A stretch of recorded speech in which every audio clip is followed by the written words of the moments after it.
ഇന്നത്തെ വീഡിയോയിൽ ഊണിനൊപ്പം കഴിക്കാൻ പറ്റിയ നല്ല അടിപൊളി രുചിയായി തയ്യാറാക്കിയ ചക്കക്കുരുക്കറിയുടെ റെസിപ്പിയാണ്.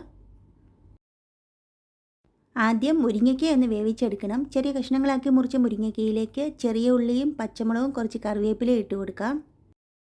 ഇനി കുറച്ച് മഞ്ഞളും മുളക് പൊടിയും കൂടി ചേർത്ത് കൊടുക്കാം.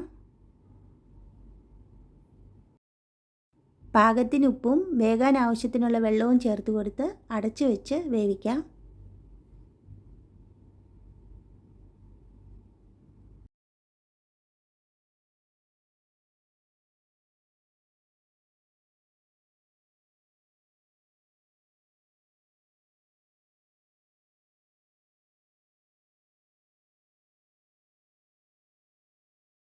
മുരിങ്ങയ്ക്ക വെന്തിട്ടുണ്ട്.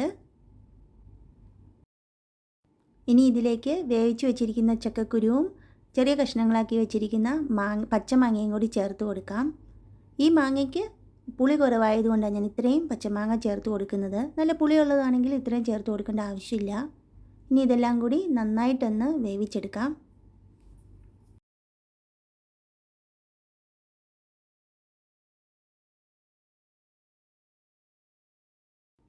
ചക്കക്കുരുവും മാങ്ങയും മുരിങ്ങയ്ക്കയും എല്ലാം നന്നായിട്ട് വെന്തിട്ടുണ്ട്.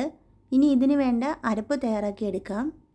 ഞാനിവിടെ അരമുറി തേങ്ങ എടുത്തിട്ടുണ്ട്. ഇനി ഇതിലേക്ക് കുറച്ച് മഞ്ഞൾ പൊടിയും 3-4 ചുവന്നുള്ളിയും കുറച്ച് പച്ചമുളകും കൂടി ചേർത്ത് കൊടുത്ത് നന്നായിട്ടൊന്ന് അരച്ചെടുക്കാം.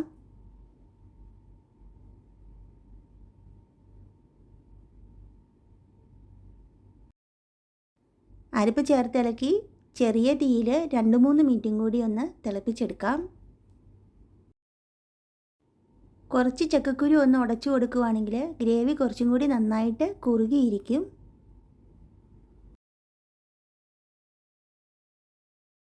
ഇതിന് വേണ്ട വറവ് തയ്യാറാക്കിയെടുക്കാം. ഞാനിപ്പോൾ കുറച്ച് വെളിച്ചെണ്ണ ഒഴിച്ചു കൊടുക്കുന്നുണ്ട്. ഇനി ഇതിലേക്ക് കറിവേപ്പിലയും വറ്റൽമുളകും ചുമന്നുള്ളിയും കൂടി ചേർത്ത് കൊടുക്കാം. ഞാനിതിലേക്ക് കുറച്ച് മുളക് പൊടിയും കൂടി ചേർത്ത് കൊടുക്കുന്നുണ്ട്.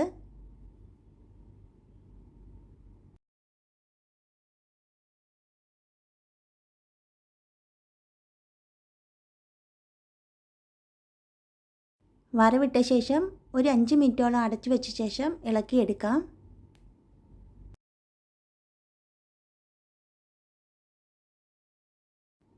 ചോറിനൊപ്പം കഴിക്കാൻ പറ്റിയ നല്ല അടിപൊളി രുചിയായി തയ്യാറാക്കിയ ചക്കക്കുരു മാങ്ങ മുരിങ്ങയ്ക്ക കറി ഇവിടെ റെഡിയായിട്ടുണ്ട്. ഇങ്ങനെ തയ്യാറാക്കുകയാണെങ്കിൽ ചക്കക്കുരു ഇഷ്ടമില്ലാത്തവർ പോലും കഴിച്ചു പോകും.